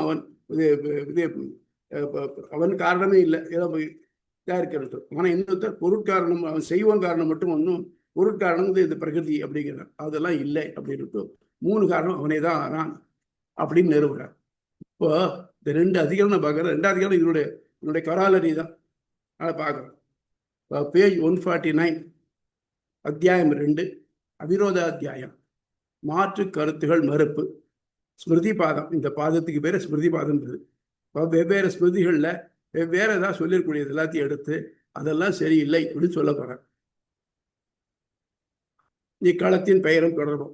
முதல் அத்தியாயத்தில் புலனறி பண்டங்களான உயிரல் பொருள்கள், அதிலும் வேறுபட்ட உயிர் பண்டம் ஆகிய இரண்டிலும் வேறுபட்டு அவித்தியை தொடர்பற்ற எல்லையற்ற ஞானம் வல்லன்மை உடைய பரபிரம்மம் எல்லா பண்டங்களுக்கும் காரணமாகும், எல்லாவற்றிலும் உள்ளுரைகின்றது என்பது அறியிடப்பட்டது. இனி இக்கருத்தை மறுத்து பிரம்மத்தை மறுத்தும் அதற்கு குற்றங்களை கற்பிப்பவருமாக மதங்கள் தனித்தனியே எடுத்து மறுக்கப்படுகின்றன. ஒன்னொன்று பிரம்மன் இல்லைங்கிறது ஒன்றும் இல்லை அப்படின்னா அதுக்கு இந்த குற்றமெல்லாம் இருக்குமே அப்படின்னு சொல்றவங்க உண்டு. அது எல்லாத்தையும் எடுத்து ஒன்னொன்னா எடுத்து இது சொல்ற சரியில்லைன்னா இப்படி இருக்க முடியாது அப்படின்னு சொல்றாரு. முதலில் ஸ்மிருதி எனப்படும் கபில ஸ்மிருதியின் சாங்கிய மதம் எடுத்துக்கொள்ளப்படுகிறது. இதனால் இது ஸ்மிருதி அதிகாரம் எனப்படுகிறது. ஏன்டா முதல்ல கபில ஸ்மிருதி எடுத்துட்டாருனாக்க இது கொஞ்சம் எல்லாரும் ஈஸியா மயக்கிற மாதிரி இருக்கு. நம்ம என்ன சொல்றோம்? ஆமாப்பா நீ ஏன் இதை பண்ற? இல்லை இது பண்ண பாவம் பாவம் தெரியுமா உனக்கு? தெரியாது. அப்புறம் உனக்கு சௌகரியப்பட்ட அதை பண்ணுவியா? அதை விட்டு இது பாவம் புண்ணியம் பார்த்துட்டு இருக்கிய அப்படின்னு சொல்றச்சே நமக்கு தப்பு செய்யலாம் போலதான் தோணும். இதுதான் ஈஸியா நம்ம ஒரு பிட்ஃபால் விட வைக்கும். அதனால இந்த to see is to believe அப்படிங்கிற மதமா இருக்கிற சாங்கிய மதத்தை முதல்ல எடுத்துட்டு அதை வேறு ஆளுகளை பிரிக்க போறார். முதல்ல சாங்கிய மதம் ஏன் பண்றதுக்கு ரீசன் சொல்லி அது சொல்ற சரியா இருக்க முடியாது அப்படின்னு சொல்றாரு. இக்களத்தின் கருப்பொருள் முன்பே ஆராயப்பட்ட சதேவ சோம்யா இதமுகிற ஆசியில் குழந்தாய் சத் ஒன்றே முதலில் இருந்தது என்பதே ஆகும். இங்கு சத் என்பது எதை குறிக்கிறதோ அதுவே உலகின் காரணம் என்பது வெளிப்படை. இந்த சத் என்பது ஸ்ருதிகளுக்கு மாறுபடாத பிரம்மம் என்பதா, அல்லது கபில ஸ்மிருதியில் சொல்வது போல் உயிரல் பண்டமான பிரதானம் மூலப்பகுதி என்பதா? ஸோ அப்போ என்ன சொல்கிறேன், ஆமாம் சத்துனா சதேவ சோம்யா, சத்துல என்ன சொல்கிறேன்னா நீ பிரம்மங்கிற, நான் அப்படி சொல்லல, பிரதானங்கிறேன், மூலப்பிரகிருதி இருக்கே அதுதான் அப்படிங்கிறேன் நான் அப்படிங்கிறேன். மூலப்பிரகிருதியா இருக்க முடியாது. முன்னாலே சொன்னோம் 5வது அதிகரணம் ஈக்ஷத் அதிகரணத்துல அதான் சொல்றச்சு பயிர்கள் வாடினான்னு உயர் விளைச்ச சொல்ற மாதிரி மூலப்பிரகிருதி தான் காரணம் சொல்லியிருந்தேன். இல்லை, ஐக்ஷத அது நினைத்தது, பகுசாம் பிரஜாயேய நான் பலவாக ஆவேன் என்று நினைத்தது. நினைப்புங்கிறது தான் உயிருள்ள பொருள் தான் உண்டே ஒழிய உயிரற்ற மூலப்பிரகிருதிக்கு கிடையாது, பிரதானத்துக்கு கிடையாது அப்படின்னார். இப்ப அது வலியுறுத்துறது. இங்கே சாங்கியர்கள் கொள்ளும் பொருள் பிரம்மம் என்ற ஒன்று இல்லை என வாதிடும் நிரீஸ்வர சாங்கியர்கள் ஸ்ருதிகளை விட ஸ்மிருதியே வலுத்தது, அது கூறும் பொருளே கொள்ளத்தக்கது. ஏன்னாக்க ஸ்ருதிகளுக்கு சரியா தெரிய மாட்டேங்கிறது, ஸ்ருதிகள்ல கிளியரா இருக்கு இல்லையா, நம்ம டெக்ஸ்டை விட கோனார் நோட்ஸ் என்ன தெரியுமா, அந்த மாதிரி அது கூறும் பொருளை கொள்ளத்தக்கது. மேலும் ஸ்ருதி ஸ்மிருதி இதிகாச புராணங்களில் ரிஷிகள் ஞானமிக்குடைய கபிலர் என போற்றப்படும் கபிலரால் வகுக்கப்பட்டதாகியால் அவர் கருத்தே கொள்ளத்தக்கது. இது சாதாரணப்பட்ட வாழ்க்கைப்பா பெரியவர் சொல்லியிருக்காரு, கபிலர் சொல்லியிருக்கார் தெரியுமா அப்படிங்கிறார். அதன்படி மூலப்பகுதியே உலகிற்கு காரணம்.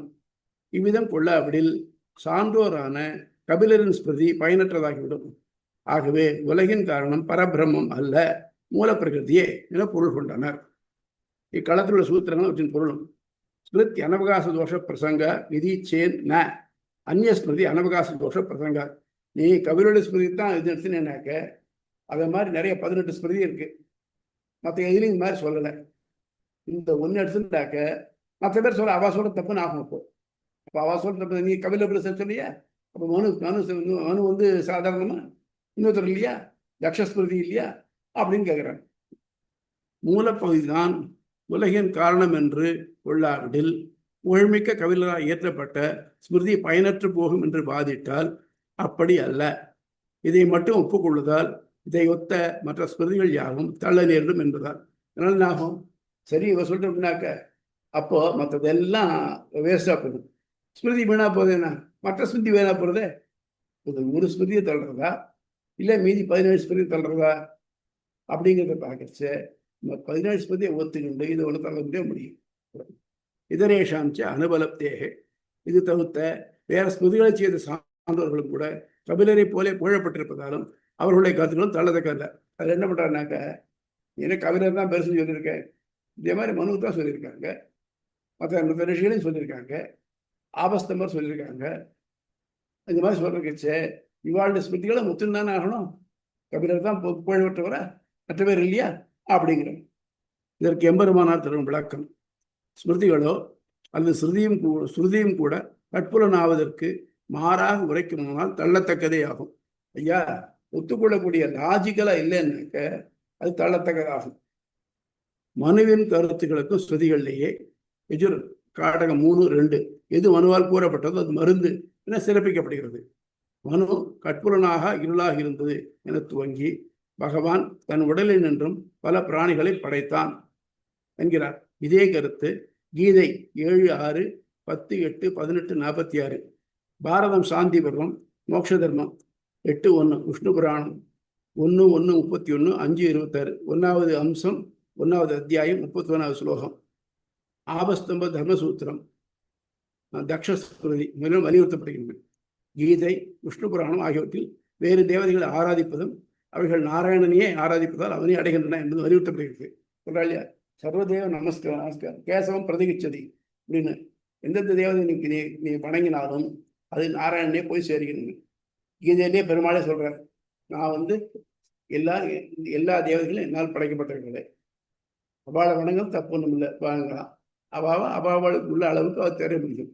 ஆனால் எதுக்கு போனால் திரும்பி பிறப்பு இல்லாத வரணுமோ அது அவளால் பெற முடியாது, அது தான் இதாகும். ஆனா உலகில் உள்ளவர்கள் இவர்களை வணங்கி அதற்கேற்ற பலன்களை அடைகிறார்கள் அப்படின்னு இதே சொல்லிருக்காரு. பகவான் 7வது அத்தியாயத்தை சொல்லியிருக்காரு. இக்களத்தால் அறியிடப்படும் கருத்து பலரும் போற்றும் ரிஷியாயினும் கபிலரால் இயற்றப்பட்ட ஸ்மிருதி பிரம்மத்தை உலகின் காரணமாக கொள்ளாததால் தள்ளத்தக்கதே ஆகும். மாறாக பிற பெரும்பான்மையான ரிஷிகளால் கூறப்பட்ட உயிரல் பண்டங்களை தன் உடலாக கொண்டுள்ள பிரம்மமே சத் என்பதற்கு பொருளாகவும் உலகின் காரணமாகவும் ஆகிறது. புரியுறதா? புரியுறதா? சந்தேகம் தானே கழுங்கோ. வெற்றி சந்தேகம் ஒண்ணும் இல்லையா? இல்ல இல்ல சுவாமி. புரியுது இல்லை? வேற யாருக்காவது நீங்க ஏதாவது டவுட்ஸ்? சுவாமி கிளியரா ஃப்ளோ ப்ரோயின் இருக்கு சுவாமி, அதனால நோ கொஸ்டின் சுவாமி. ஒரே ஒரு கொஸ்டின் அடியனுக்கு வந்து அந்த ஸ்மிருதி சொல்லும் போது மட்டும் வந்து தோணுது சுவாமி.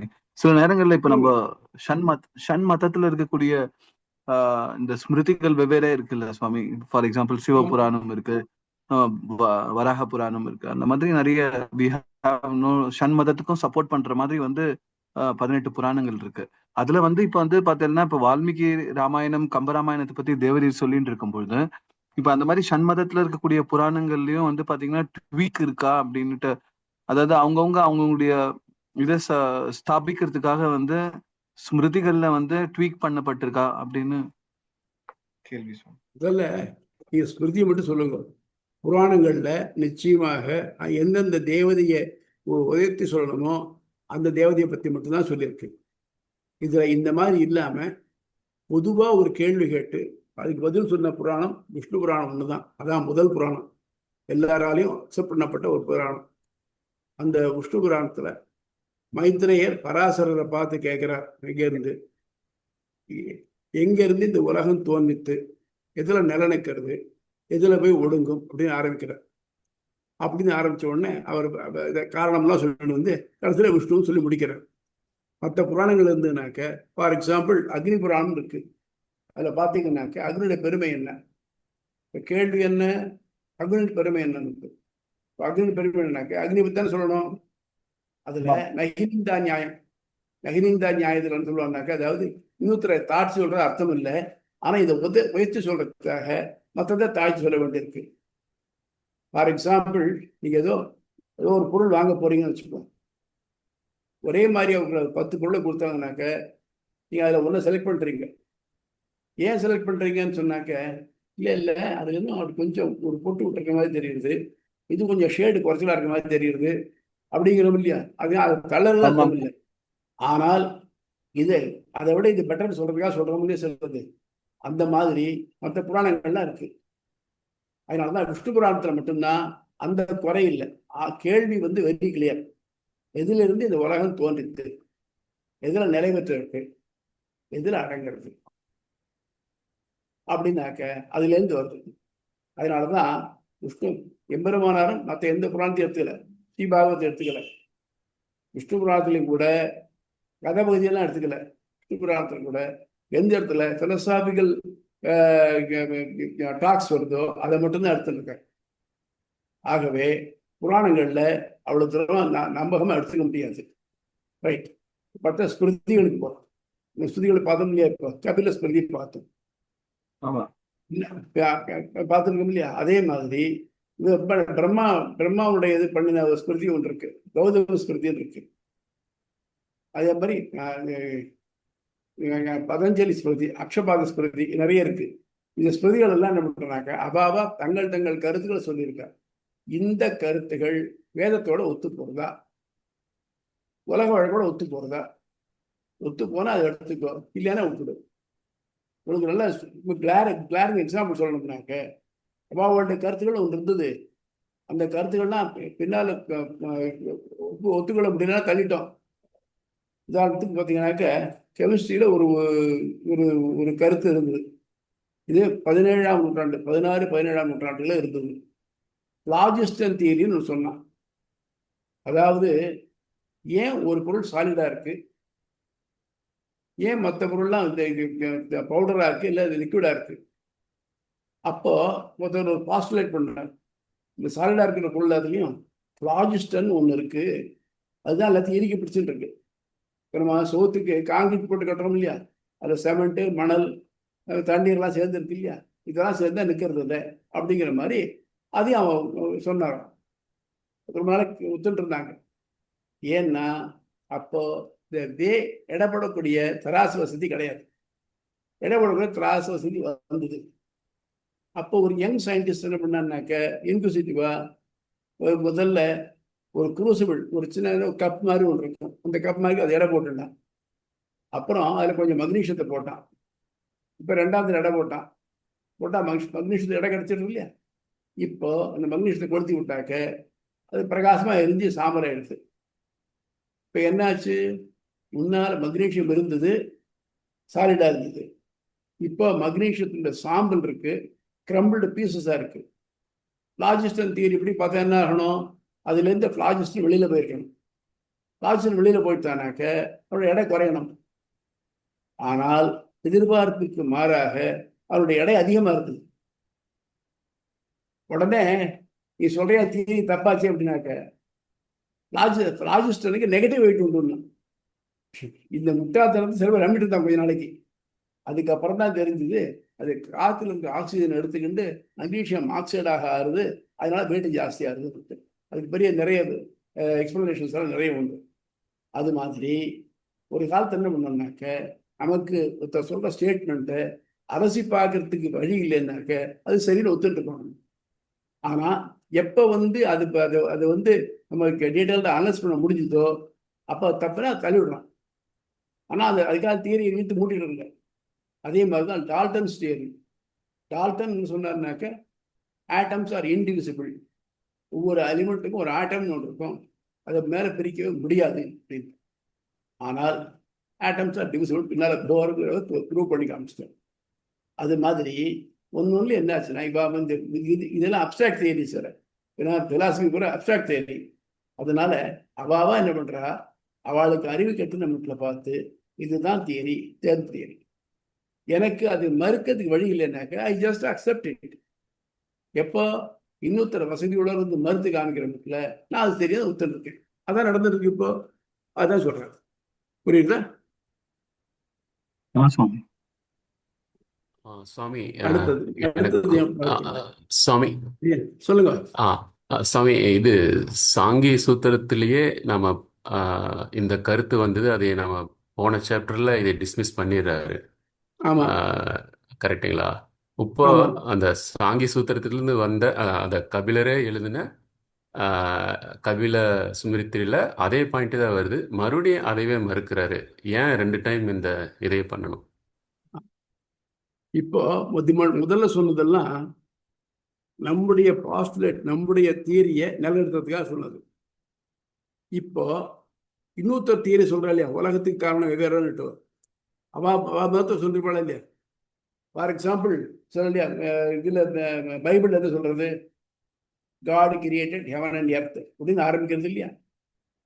அப்போ காட் கிரியேட் பண்ணினார் வந்துருச்சுன்னாக்க அது ஹெல் எப்படி இருந்தது, இது எப்படி இருந்தது சொல்றாரு இல்லையா. இவா சொல்ற இஸ் இட் கரெக்ட்? முதல்ல சொன்னாக்க எங்க தியரி இதுப்பா, நீ சொன்னது மறுக்கப்பட்டது. ரைட். இப்ப என்ன சொல்றாங்க, நீ இதை சொல்ற இல்லையா, அது தப்பு. நீ உலகின் காரணம் எதுவும் சொல்ற இல்லையா, அது தப்பு. உலகின் காரணம் பிரம்மம் இல்லை, நான் பிரதானம் தான் சொல்றேன் இல்லையா, அது தப்பு. அது இன்னும் இப்போ நம்ம முதல்ல இன்ட்ரோடக்ஷன் தான் கொடுத்துருக்காரு. இதுக்கு இந்த 2 சாப்டர் தாண்டி பார்த்தீங்கன்னாக்க அதில் விவரமாக சாங்கியனோட முழு கருத்துக்களை எடுத்து ஒன்று அனலைஸ் பண்ணி இது தப்புன்னு சொல்ல போகிறேன். அதாவது நான் சொல்றது சரிங்கிறது மட்டும் இல்லாமல் நீ சொல்றது தப்புன்னு தெரியுது. இதுக்கு ஸ்தூணாதிகரண நியாயம்னு சொல்கிறாங்க. நீங்கள் உங்கள் வீட்டில் ஒரு கல்யாணம் பந்தல் போட போகிறீங்க.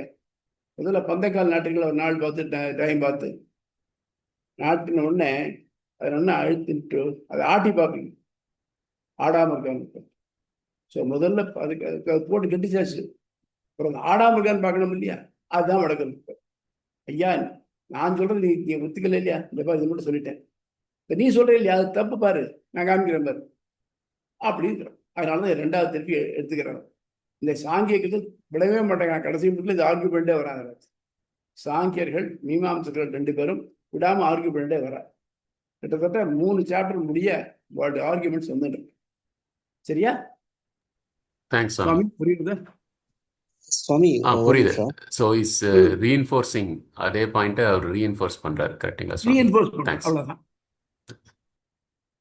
சொல்லுங்க வெற்றி. இப்போ இந்த கபிலர் வந்து இந்த சாங்கியருடைய கபிலர் தானா அப்படின்ட்டு முதல்ல நீங்க ஒரு சந்தேகம் எழுப்புனீங்க இல்லையா, இல்ல வேற கபிலரான்ற மாதிரி? அது இன்னும் அப்படிதான் இருக்காது. அதான் சுவாமி, அதாவது இதுல ஸ்ரீபாகவதத்துல ஒரு கபிலர் அப்படிங்கிறவர் பெருமாளுடைய அவதாரமாகவே கருதப்படுகிறார். அவரால் சொல்லியிருக்காரு. ஆச்சா, அந்த அந்த இது அந்த அந்த கபிலர் தான் இவரா இல்ல இந்த கபிலர் தான் அவரா சொல்ல முடியாது. ஏன்னா இந்த கபிலர், அதாவது ஸ்ரீபாகவத சொல்லக்கூடிய கபிலர் இருக்காரே, அவர் பிரம்மத்தை பத்தி சொல்லிட்டு வர்றார். இவர் பிரம்மத்தை மறுக்கிறார். அதனால 2 பேர் ஒருத்தர் தானா அப்படிங்கிறது தெரியல. அதுல இந்த கன்ஃபியூஷன் இருக்கவே இருந்துட்டு இருக்கு. அதனால யாராவது நம்ம வேற ஒன்றும் இல்லை, ஒரு பெரிய மனுஷன் பேரை வச்சு இருந்ததுன்னாக்கே இவரா அவரா சந்தேகம் வருது பாருங்க. அந்த மாதிரி பிரச்சனை வருது. ஏன்னா நமக்கு குரானாலஜி கிடையாது, நமக்கு சரியான குரானாலஜி கிடையாது. அதனால நம்ம வந்து இன்னார் தான் அறிஞ்சிட முடியாது. ஆனா சில வியாக்கியானக்காரன் இருக்குன்னா இந்த இதுல சொல்ற கபிலர் இந்த சீவாத சொல்ற கபிலர் இல்லைன்னு சொல்லியிருக்காங்க. அது நம்ம அப்படியே எடுத்துக்க வேண்டியது. அதே போல அகஸ்தியர் முனியும் வந்து பல இடங்கள்ல வராரு. அந்த குரோனாலஜியை இது பண்ண முடியல, லிங்க் பண்ண முடியலன்னு நினைக்கிறேன். அவ்வளவுதான். ரொம்ப சிம்பிள் திங் நமக்கு நல்லா தெரிஞ்சது. ஔவையார், சங்க காலத்துல இருந்த ஔவையார் வேற, இடைக்காலத்துல ஒரு ஔவையார் இருந்திருக்க தெரியறது. ரொம்ப பிற்காலத்துல ஒரு ஔவையார் இருந்திருக்கா. அந்த அந்த ஔவையார் வந்து ஆதிசூடி கொன்றை வந்தால் தான் எழுதினவர். இப்போ இந்த 3 ஔவையார்ல யாரை எப்போன்னு யாருக்கு தெரியுமா? தெரியாது இல்லையா? இன்னொன்னு உங்களுக்கு ஒரு இன்சிடென்டலி ஒன்று சொல்றேன். எங்க கிராமத்துல முன்னால இதெல்லாம் பத்திரமெல்லாம் கிடையாது, எல்லாம் ஏட்டில் தான் எழுதிருந்துருக்காங்க. எங்க ஃபேமிலி ட்ரீல பார்த்தீங்கன்னாக்க வரிசையா பார்த்தீங்கன்னாக்க சடகோபன் சீனிவாசன் சடகோபன் சீனிவாசன் வரிசையா வந்துருக்கு. ஒரு 7-8 தலைமுறை அப்படி வந்துட்டு இருக்கு. அதே மாதிரி பிரதேசம்லாம் பார்த்தீங்கன்னாக்க திருப்பி திருப்பி கிருஷ்ணன் கோவிந்தன் திருமலை இப்படிதான் வருது. ஒரு இடத்துல இந்த 3 பேர் பாகம் பிரிச்சுட்டு இருக்கா ஒரு சொத்தை. அதுக்கு ஜெய வருஷம் இந்த மாசம் எழுதி போட்டிருக்கா. இந்த ஜெய வருஷம் எத்தனை ஜெய வருஷம் வருது? 60 வருஷத்துக்கு ஒரு நாள் வரும். இந்த தலைமுறை பண்ணாலா இதுக்கு முந்தின தலைமுறை பண்ணாலா சொல்ல தெரியாது. அதாவது முக்கியமான விஷயம் என்னன்னாக்க, நம்ம ஹிந்து கல்ச்சரை பொறுத்த மட்டும் இதெல்லாம் இந்த எழுதக்கூடியதெல்லாம் எவ்வளவு இருக்க போறது? ஒரு 60 வருஷம் இருக்க போறது. அதனால இல்ல பிரச்சனையே வராது. ஹிஸ்டரி அட்டால் இந்த லௌகீகமானதுக்கு இம்பார்ட்டன்ஸ் நமக்கு ரெக்கார்ட் பண்ணி வைக்கல. நம்ம இப்போ வந்துட்டு இது எந்த ஜெயவர்ஷம் தலைப்பிச்சு இருக்குமோ அது வேண்டாமே பண்ணியிருக்காங்க. போட்டோம் ஒரு லௌகிகமான போட்டுமே ஒழிச்சுட்டு ஒரே போட்டிட்டு அப்படியே அதுக்கு ஒரு இம்பார்ட்டன்ஸ் தரல. இன்னொன்று பாருங்க, நம்ம இங்கே தெற்கெல்லாம் பார்த்தீங்கன்னாக்க எத்தனைக்கு ராஜாக்கள் எவ்வளவோ கோவில்லாம் கட்டியிருக்காங்க. எங்கேயாவது ரெஃபரன்ஸ் இருக்கா? கல்வெட்டில் கிடைச்சதான் உண்டு. ஆனால் எங்கேயாவது இந்த ராஜோட அரண்மனை ஏதாவது இருக்கா? அதே நீங்க வடக்க போங்க, அவருடைய சமாதி அரண்மனை இதெல்லாம் கோவில் கிடையாது. அதனால இங்க இருக்கிற எல்லாரும் தான் யாரும் வெளிக்காட்டிக்கு விரும்பாதவர் தான் பண்ணினோம் அப்படின்னு இதுக்கு பெருமாளும் இருக்கு. ஏன்? ரொம்ப அழகான தமிழ் நூல்கள்லாம் இருக்கு. முத்தொள்ளாயிரம்னு ஒண்ணு இருக்கு, ஒரு இடைக்காலத்துல வந்தது. அதை யார் எழுதினா தெரியாது, அதுக்கு எந்த கவிஞன் யாரும் தெரியாது. அதே மாதிரி இரண்யவதை பரணி இருக்கு. தமிழ்ல பரணி ரொம்ப குறைச்சல். கலிங்கத்து பரணி இவர் எழுதினது, ஜெயகொண்டார் எழுதினது. அப்புறம் இவர் ஒட்டகுதிரை எழுதினது தக்கையாக பரணி அப்படின்னு இருக்கு. அப்புறம் இவர் எழுந்த இரண்யவதை பரணின்னு இருக்கு. இந்த இரண்ய பரணிகை ரொம்ப அழகான சொற்சேர்த்திகள் ரொம்ப அழகா பண்ணியிருக்காரு. அதை பண்ணினவர் யாரு தெரியல, யாரோ ஒரு புலவர். அதாவது இங்க இருந்தவாள்லாம் நம் பெயர் வெளியேற்றணும்னு அபிப்பிராயப்படலை. நம்மால பண்ணின ஒரு உபகாரம் இதுக்கு இருக்கணும் தான், இந்த புகழுக்காக ஆசைப்படலை அப்படின்னு தெரியும். அது மாதிரி இதுல இருக்கட்டும் எப்ப பண்ணினார், எந்த கபிலர், இவர் தானே அது சொல்லிட்டு நம்ம கிளியரா சொல்ல முடியாது. புரியுதா? நன்றி சுவாமி. கரெக்ட் சுவாமி, தேங்க்யூ. சாமி சொல்லுங்க சாமி, மேபி ஒரு பேசிக் கொஷின் சாமி. இது ஸ்ருதி அல்ல வேதம்ங்கிறது ஒரு கேட்டகரி ஆஃப் டெக்ஸ்ட், அப்புறம் ஸ்மிருதிங்கிறது ஒரு கேட்டகரி ஆஃப் டெக்ஸ்ட். இது அந்த ஆத்தரே இதுதான் ஸ்மிருதின்னு டைட்டில் கொடுத்துட்றாங்களா, இல்லை வேற ஒருத்தர் வந்து இதை இப்படி கிளாஸிஃபை பண்ணியிருக்காங்களா? எப்படி அவங்க அதை டிஃபைன் பண்ணுறாங்க, இது ஸ்ருதி இது ஸ்மிருதின்னு? ஸ்ருதி அப்படிங்கிறதுக்கு இன்னார் ஆதாரம் யாரும் கிடையாது. ஸ்ருதிங்கிறது ஒரு கலெக்ஷன். நம்ம தமிழ் நூல்களை பார்க்கறச்ச 10 பாட்டு 8 தொகை 14 கணக்குன்னு பார்த்தோம் இல்லையா? அதில் பார்த்தீங்கன்னாக்க இந்த தொகை நூல்கள் எல்லாம் வெவ்வேறு புலவர்கள் வெவ்வேறு காலத்தில் இருந்தது எல்லாத்தையும் தொகுத்து ஒரே மாதிரியான கருப்பொருள் உள்ளவங்க அரேஞ்ச் பண்ணி வச்சுட்டு தான். அதில் அகம்புறம் நன்றா பிரித்து வச்சுருக்காங்க. அதை தவிர்த்து மற்ற ஒரு மாதிரியாக ஒத்த இதுக்குள்ள ஒன்றா வச்சுருக்காங்க. பார்த்தோம் இல்லையா? 8 தொகை நற்றிணை நல்ல குறுந்தொகை ஐங்குறு நூறு ஒத்த பதிற்று பற்று ஓங்கு பரிபாடல் கற்றிருந்தார் 8 கலியோட அகம்புறம் என்று இத்திரத்தை 8 தொகைன்னு பார்த்தோம் இல்லையா நம்ம? அது ஆனால் 10 பாட்டுங்கிறதுக்கு இப்போ ஒரு பாட்டுக்கும் இந்த ஆள் இதார் பண்ணினா தெரியுது. கணியன் பூங்குன்றனார் அப்படின்னு வருது ஒரு இடத்துல, இந்த மாதிரி தெரியுது. அதே மாதிரி 14 கணக்கு நூல்கள்லையும் பார்த்தீங்கன்னாக்க நாலடியார் அப்படிங்கிறத கிட்டத்தட்ட 400 சமண புலவர்களா தெரியுது. ஒவ்வொரு பாட்டு பண்ணது தொகுக்கப்பட்டது, அதனால தொகை நூல்னு பேரு. ஸோ இன்னார் தான் முன்ன தெரியாது. ஆனால் நீங்கள் சொன்னாலே வேதம் வந்து தொகுக்கப்பட்டது தான் ஒழிய ஒரு இண்டிவிஜுவலாக ஒருத்தர் பண்ணால் சொல்ல முடியாது. ஆனால் ஸ்மிருதிகள் எல்லாம் ஒருத்தர் நான் பண்ணினேன் அப்படின்னு அது அவர் பேரை வர மாதிரி இருக்கு. அதுக்கு அடுத்த செகண்டரி இம்பார்ட்டன்ஸ் தான். நமக்கு பிரைமரி எவிடன்ஸ் வந்து வேதம் தான், செகண்டரி எவிடன்ஸ் வந்து ஸ்மிருதிகள். அதுக்கு அடுத்தது இதிகாசம். இதிகாசம்னா இது இவ்வாறு நடந்தது, ஒரு ஹிஸ்டோரியன் அதை குறிச்சு வச்சிருக்கார். அவர் வந்து தன் கருத்தை சொல்லலை, என்ன நடந்ததோ அதை எழுதுறாரு, இதிகாசம். அப்புறம் புராணம்ங்கிறது என்னன்னாக்க யாராவது ஒரு பெருமையை பற்றி பேச சொல்லி அதை குறித்து வச்சுக்க. ஆக இந்த மூணும் பை கிரடேஷன்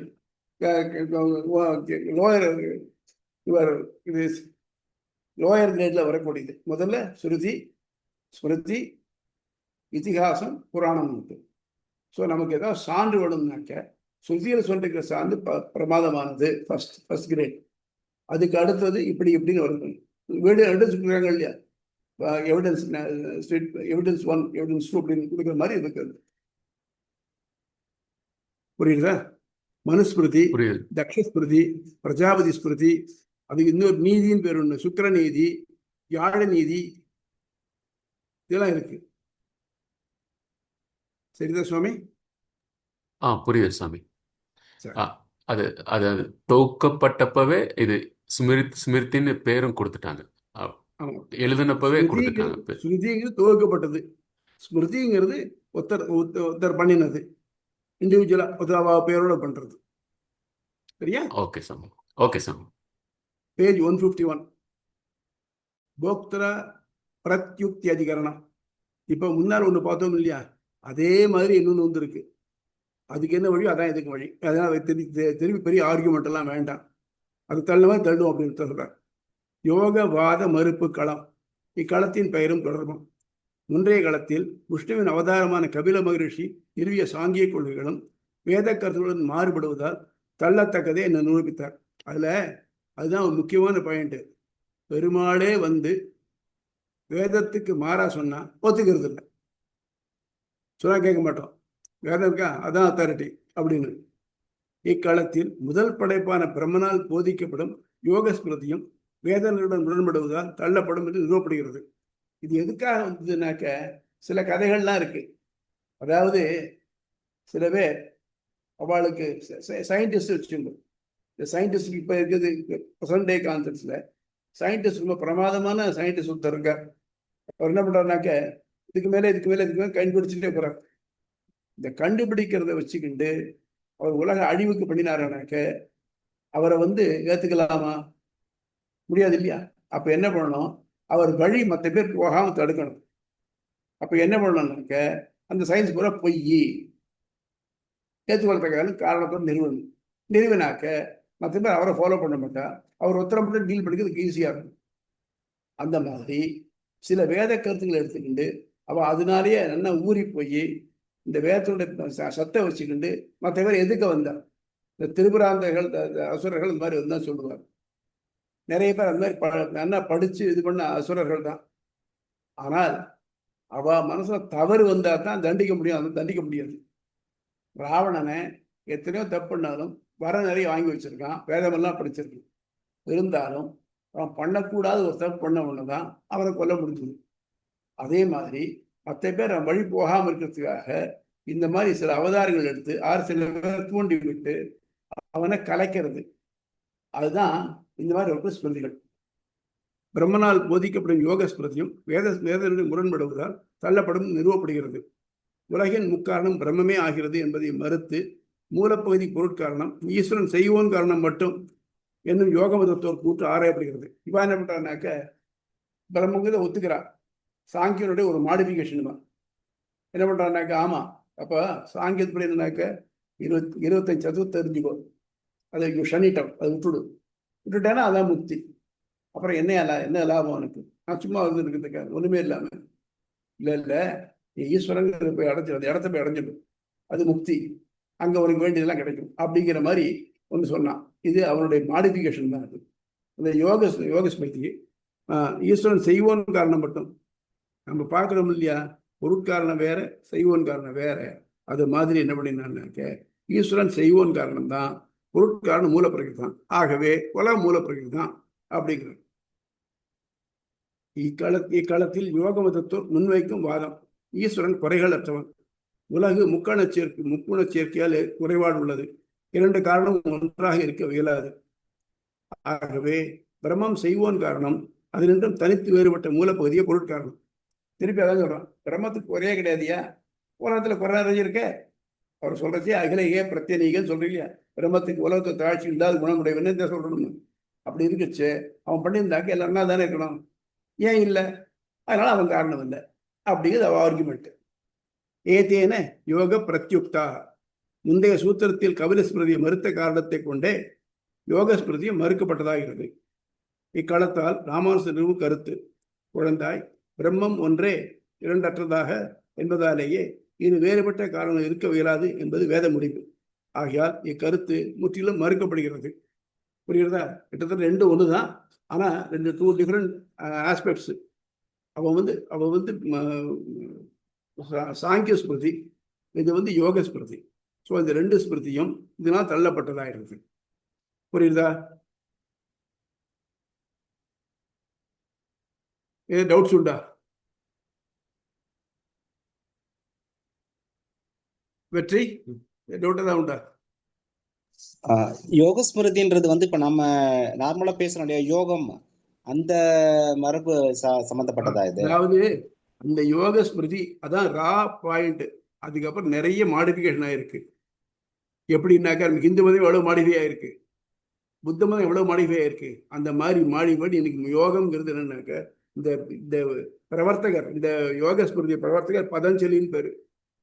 அவர் என்ன சொன்னார்னாக்க ஈஸ்வரங்கிறத எங்கேயோ தேட வேண்டாம், உனக்குள்ளேயே இருக்கான், கீழே இருக்க குண்டலினி சக்தியை மேலே எடுத்துட்டே போ, உனக்கு இந்த சப்த நாடிகள் இருக்கு, அது முடிஞ்ச உடனே எங்கேயோ உனக்கு பிரம்மன் தெரியும் அப்படின்னு ஆரம்பிச்சார். அதான் சாங்கியனுக்கும் அவளுக்குள்ள வேறுபாடு. அவள் ஒத்துண்டவா, ஈஸ்வரனுக்கு ஒத்துண்டவா. ஆனா ஈஸ்வரன் வேற, உலகம் மூலப்பிரகிருதி வேற, 2 ஒண்ணு இல்லை அப்படிங்கிறவா. இன்னைக்கு இருக்கிற யோகம்ங்கிறது இந்த பதஞ்சலியோட யோகத்தை வச்சு, பதஞ்சலி யோக சூத்திரம்னு அவர் போட்டிருக்காரு. நான் சொன்னேன் மனு சூத்திரம் சொன்ன மாதிரி அவர் பதஞ்சலி யோக சூத்திரம் போட்டிருக்காரு. அதுல இருந்து வருது வேற. பாலாஜி சந்தேகம் இல்லையா?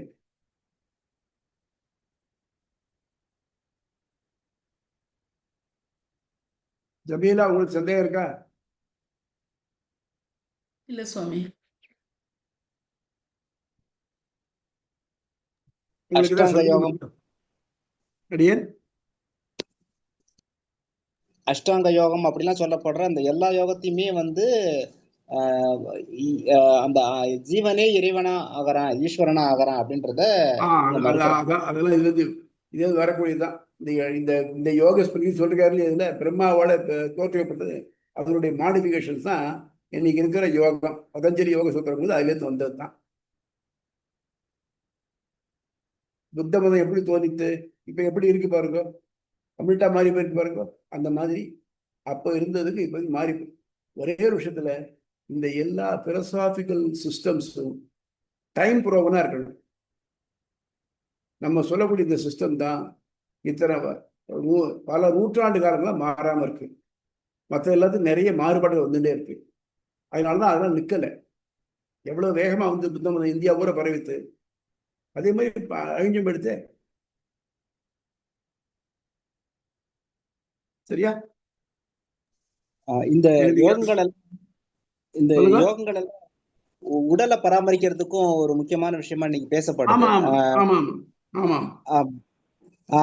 அப்படி இருக்கிற இதுல வைணவம் அல்லது இந்த விசிஷ்டாத்வைதம் வந்து முழுக்க முழுக்க சரணாகதி அப்படின்ற அந்த ஒரு ஒரு ஒரு ஞானத்தை விட ஒரு உயர்ந்த நிலை, அதை பத்தி மட்டும்தான் இவங்க பேசுறாங்க. இந்த இதுக்கு அதுக்கும் இது அவ்வளவா இம்பார்ட்டன்ஸ் கொடுக்கறது இல்லை இல்லையா இவங்க உடலுக்கு? ஆமா. இப்போ அதாவது யோகத்துல ஒரு முக்கியமான பாயிண்ட் ஒன்று உண்டு. புத்தகத்துடைய வாழ்நாள் நம்ம இத்தனை நாள்னு சொல்றோம் இல்லையா, அவா கருத்துப்படி அப்படி இல்லை, இத்தனை மூச்சுன்னு போட்டிருக்கு. நம்ம இப்போ ஒரு நிமிஷத்துக்கு 72 தடவை மூச்சு விடுறோம்னாக்க அதை வேண்டாம், அதை நிறுத்தினோம்னு வச்சுக்கோங்க. அதை வந்து மாடிஃபை பண்ணினோம்னாக்க ரொம்ப நாள் இருக்க முடியும். ரொம்ப நாள் இருந்தாக்க நம்ம யோகம் பண்ணி அச்சீவ் பண்ண முடியும்.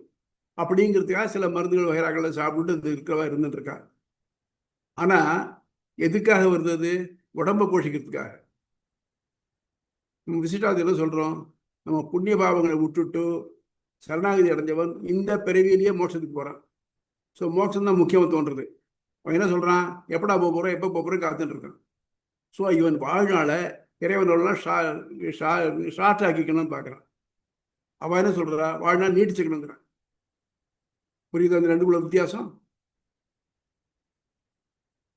ஆமா, தற்கொலை பண்ணிக்கப்படாது, ஆனால் இறைவனா நம்ம கூட்டிக்கணும். அதனால எவ்வளவு சேட்ட முடியுமோ அவ்வளோ சேட்டம் போய் சேரணும். அப்படி ஒவ்வொரு இந்த வைதிக மதக்காரங்களும் எதிர்பார்க்குறாங்க. அதான் வித்தியாசம். அப்போ இங்க ஆற்ற வேண்டிய அந்த கர்மாக்களை செய்யறதுக்காக உடலுக்கு வந்து இந்த அளவுக்கு முக்கியத்துவம் கொடுக்க வேண்டியதில்லை, அதையும் அவனே பார்த்துப்பான் அப்படின்ற மாதிரி ஆயிடுது. ஆமா, அது அவன் பொறுப்பு. சரண ஐயா, நான் என்ன உடல் பொருள் ஆகி மூணு அவன்கிட்ட கொடுத்தாச்சுனாக்க என்னை பார்த்துக்க வேண்டியது அவன் பொறுப்பால போயிடுறது.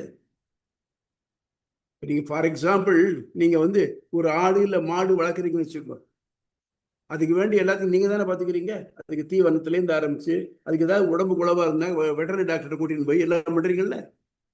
அந்த மாதிரி நான் வந்து அவனையே நம்பியிருக்கேன், அவன் தான் பார்த்துக்க வேண்டியது. அதுதான் நம்ம பொறுத்த மட்டும் உடலுக்கு இம்பார்ட்டன்ஸ் தரக்கூடாது. அது மட்டும் இல்லாம ஜென்ரலா வேதாந்த மதத்துல என்ன சொல்லணும்னாக்க, உடலை வருத்தி ஆன்மாவை பெருக்கணும். அதனால உடலை பெருக்கிட்டு ஆன்மா பெருக்காது. இப்போ சிம்பிளா பார்க்கலாம், எவன் ஒருவனுக்கு நல்ல சாப்பாட்டுல இன்ட்ரெஸ்ட் இருக்கோ, நல்ல விஷயம் சாப்பிடணும், அவன் அவ்வளவு ஷார்ப்பா இருக்கிறது இல்லை. பார்க்குறோம் இல்லையா? உணவுக்கு முக்கியம் தரவங்க. அந்த மாதிரி உணவுக்குன்னு உடலுக்குன்னு ஒரு எது எடுத்தாலும் ஆஹா இன்னைக்கு தலை வலிக்கிற மாதிரி இருக்கு, மாத்திரை சாப்பிடுவோமா, அது பண்ணுமா, இப்படின்னு நினச்சிருந்தானே அவளுக்கு கவலை, லைஃப் பூரா கவலையா இருக்கும். சில பேரை நீங்க போய் சௌரியமா இருக்கலாம் கேட்டக்கூடாது, கேட்டுட்டா போய் லிஸ்டே கொடுத்துருவாங்க, நமக்கு ஏண்டா கட்டணம் ஆயிடுவாங்க, நமக்கு வந்துடும் போலுக்கு அந்த வியாதி எல்லாம். அந்த மாதிரி. அதனால உடலுக்கு எவ்வளவு இம்பார்ட்டன்ஸ் தரணும் அவ்வளவுதான். நம்ம இருக்கிற மட்டும் நமக்கு இடைஞ்சல் இல்லாமல் இருந்தா போதும் அப்படிங்கிற அளவுக்கு தான் உடலுக்கு இம்பார்ட்டன்ஸ். நாமளா தற்கொலை பண்ணிக்கப்படாது பாபம். அதே சமயத்துல அந்த உடலை விட்டுட்டும் ஒண்ணும் டிஸ்ரிகார்ட் பண்ணி இருக்கக்கூடாது. அதனால எதுக்கு மினிமல் திங் என்ன வேணுமோ அவ்வளோ பண்ணலாம். அவ்வளோ பண்ணி அவன் நம்ம கூப்பிடுற மட்டும் நம்ம இந்த உலகத்துல வாழ்ந்து ஆகலாம். அந்த நேரத்துல சும்மா இருக்க முடியாது, நல்ல விஷயங்களை கேட்டுக்கணும். இதுக்குதான் காலக்ஷேபம்னு பேரு. காலத்தை க்ஷேபம்னா குறைக்கிறது. காலக்ஷேபம்னு அர்த்தம் என்னன்னாக்க நல்ல பொழுதா போக்குறதுன்னு அர்த்தம். காலக்ஷேபத்தை பொழுது போக்குது, நல்ல பொழுதா போக்கணும். அவனுடைய குணங்களையும் அவனுடைய கதைகளையும் அவனை பற்றி இருந்து கேட்கறது இந்த மாதிரி இருக்கணும். அப்படிங்கிறது தான் நம்ம வச்சு காலக்ஷேபம். சுவாமி, சைவம் வந்து சைவம் அல்லது ஈவன் அத்வைதம் வந்து இதை அரவணைச்சு போகுது இல்லையா, யோகத்தை அரவணைச்சு போகுது. அதுக்கு காரணம் வந்து அவங்க ஆத்மான்றது ஒண்ணுதான், அது ஜீவாத்மா பரமாத்மா எல்லாம் ஒண்ணுதான் அப்படின்ற மாதிரி அவங்க எடுத்துக்கிறதுனால தானா? நீங்க முன்னால பத்தியூர் அப்படிங்கிறவனும் வந்து பார்க்க போறோம். நம்ம இப்ப நம்ம இன்னைக்கு பார்த்தோம் இல்லையா, இதோட ரிஃப்ளெக்ஷன் அங்க வரும் நமக்கு. பத்தியூர் அதிகாரம் பின்னால் பார்க்கலாம். சைவ மதத்தினுடைய வெவ்வேறு பிரிவுகள் இருந்து அது எல்லாத்தையும் ஒண்ணுபடுத்தி பசுபதி மதம்னு கொண்டு வந்து அதுல இதே தான் சிவன்கிறவர் செய்மை காரணம் மட்டும், பொருள் காரணம் தனியா இருக்கு அப்படிங்கிறார். இப்போ சொல்றச்சு என்ன இருந்ததுனாக்க, முதல்ல ஆனாவனா ஆரம்பிச்சுமே சதேவ சௌமியாயுதமுக்கிற ஆசித் ஏகமேவா அத்விதீயம்னுட்டு அதோடய முரண்படுறது. அதனால அதை ஒத்துக்க முடியாது. வேதத்துல என்ன இருக்கோ அதுக்கு தான் பொருள் சொல்லணுமே தவிர்த்து நம்ம இஷ்டத்துக்கு வேதத்தை எழுத முடியாது.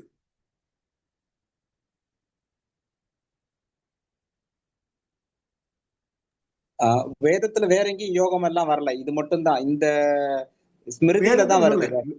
சுவாமி யோகம்ங்கிறது வேதத்தெல்லாம் வரல, இப்ப எடுத்து பின்னால அது இன்டர்பிரட் பண்ண சொல்றதான் சொல்லி வேதத்துல எங்கேயும் இதெல்லாம் வரல. முழுக்க ஸ்மிருதி தான் அது. ஸ்மிருதி தான் அது.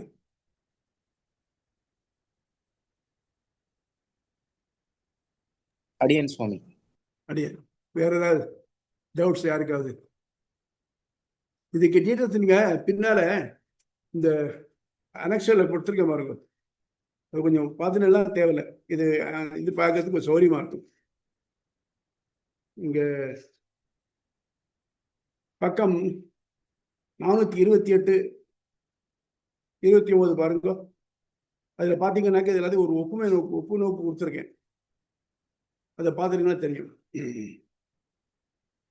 இப்ப நான் பார்க்க போறது அதை தான் டீல் பண்ண போறேன். இந்த 2வது அத்தியாயம் முழுக்க இந்த மாதிரி தான். மற்ற மதங்கள் எல்லாத்தையும் எடுத்து அது ஒன்னொன்னையும் எடுத்து ஆராய்ச்சி பார்த்து அதுல இருக்க கோளாறுகள் என்னன்னு சொல்லி அதுல இருக்க நல்லது எல்லாத்தையும் எடுத்துக்கிட்டு கெட்டதெல்லாம் தள்ளி விட்டு அது வேண்டாம் தள்ளிடுறோம் நம்ம, அவ்வளவுதான்.